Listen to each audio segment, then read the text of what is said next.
No, and I mean, if you're anti-union as a CEO, you're anti-union busting or you're for union busting. I'm not saying you're anti-union. I'm just saying that it seems like to me, as a former CEO, not nearly at the success that you were at, sir, and I'm not trying to defend your company because, quite frankly, politically, we're on totally different ends of the spectrum. And so the irony of this hearing is actually kind of funny.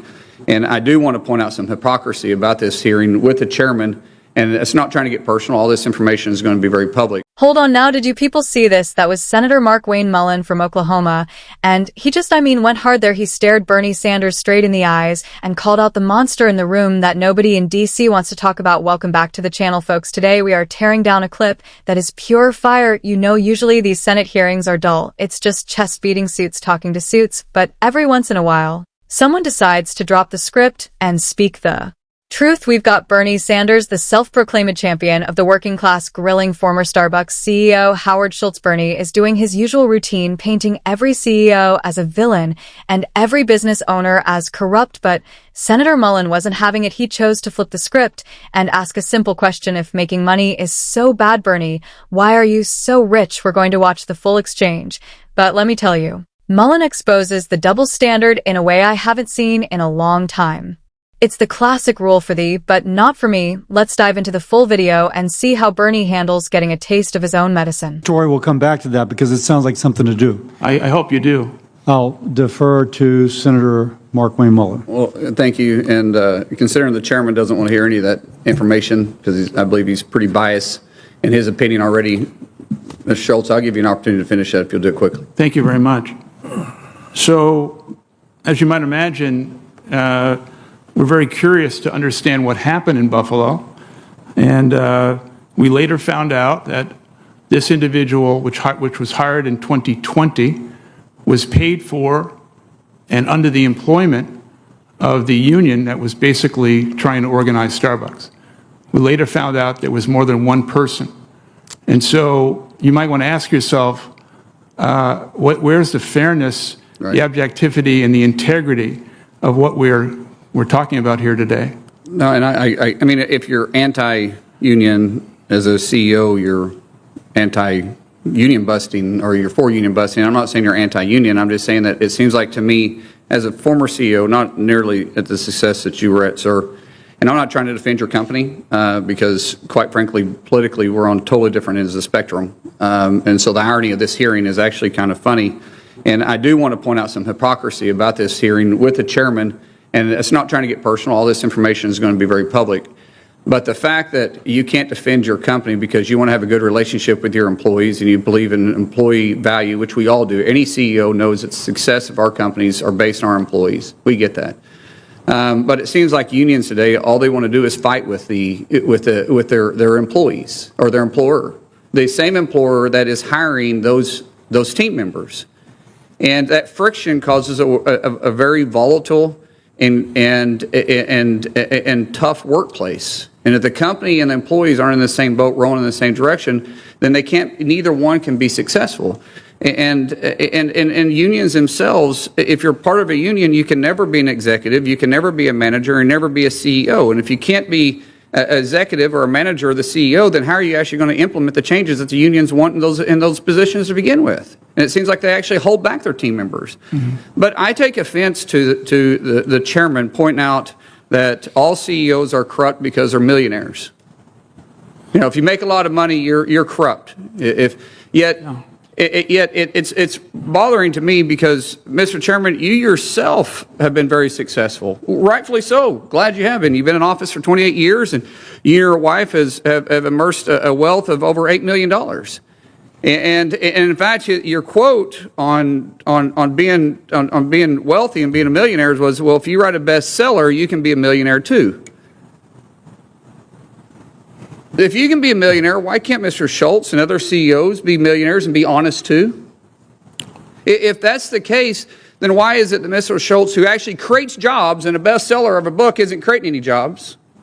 Why is it that he's corrupt and you're not? Why is it that all CEOs are corrupt because they're wealthy, and yet our chairman, who is wealthy, and I'm glad you are, you're not? Guys, the government's role is to create an environment for entrepreneurs. for go-getters, for world changers to be successful in life. The U.S. government is designed for people that want to succeed can. We can go out and achieve anything that we choose to. But when you lean towards socialism, what you think is government is the answer and unions are the choice. And if you're against us, then you're dead wrong and you must be corrupt. That's not the world we're living in. That's not the America that we believe in. And I'm not against unions. If you want to choose to be in a union, be in a union. But if you choose not to, then you choose not to. And that's why I'm good with right-to-work states. That's honestly why unions actually thrive in Oklahoma, and we're right-to-work states, because it creates a happy environment and a good environment, because employees get to choose what they want to be part of. And the employer can have a say in it. What is wrong with choice? What is wrong with employees having a choice? What is wrong with the CEO defending his company and openly saying that he is providing good benefits and paying higher than everybody else? But yet, if you're not part of a union, you're also paying starvation wages. What hypocrisy? What bias? Chairman, you are chair of the Health, Education, Labor, and Pension Committee. We shouldn't have a biased approach. We should have what's best for America and all those that want to thrive and work in it. And so while we politically disagree, Mr. Schultz, I applaud you for your success. And I applaud all the CEOs out there for their success and all the employees that work hard, that's in the same boat, that's making their companies great. Thank you. Thank you. Thank you. Well, let me respond. The senator did mention my name, I think. And I think you got an all-time record here. You've made more misstatements in a shorter period of time than I have ever heard. Please correct me. Well, if I'm worth $8 million, excuse me. It's all public. Excuse me. Yeah, go ahead. All right? Excuse me. Yes, sir. If I'm worth $8 million, that's good news to me. I'm not aware of it. That's a lie. All right? Number two. Part of public records. You're probably looking at some phony right-wing internet stuff. It ain't true. No, All right? You should read beyond that. It is not true. it's All part right? of public records. No, it is not public record. Okay. Well, you made It is not $1.7 million on your book. public record. You made All right? It is- 1.7 on your book. Excuse me. I've got the mic now. Number you not two, make the statement I that if have you want to the be a mic millionaire? now. I've got it. Did you had not your make time. that statement? You had your time. Okay. All right? You're not telling the truth. Second of all, you got no evidence that I have ever said that all CEOs are corrupt. I have never, ever said that. Probably not all, but every time you talk probably about not, then CEOs, you do shouldn't say that. Say it. Furthermore, what this hearing is about is whether or not you talk about being pro-union. Really, what this hearing is about is whether workers have the constitutional right to form a union. The evidence is overwhelming, not from me, but from the National Labor Relations Board, is that time after time after time, despite what Mr. Schultz is saying. Man, that was satisfying. Was that satisfying to you? Because that felt like a long time coming. Let's break this down, because Markwayne Mullin just delivered a masterclass in how to dismantle a socialist narrative right out of the gate. You saw the biased Bernie Sanders did not even want to let Howard Schultz finish his sentence about the union organizer in Buffalo. He tried to cut him off and control the narrative, and Mullin called it. Instantly, he said the chairman does not want to hear any of that.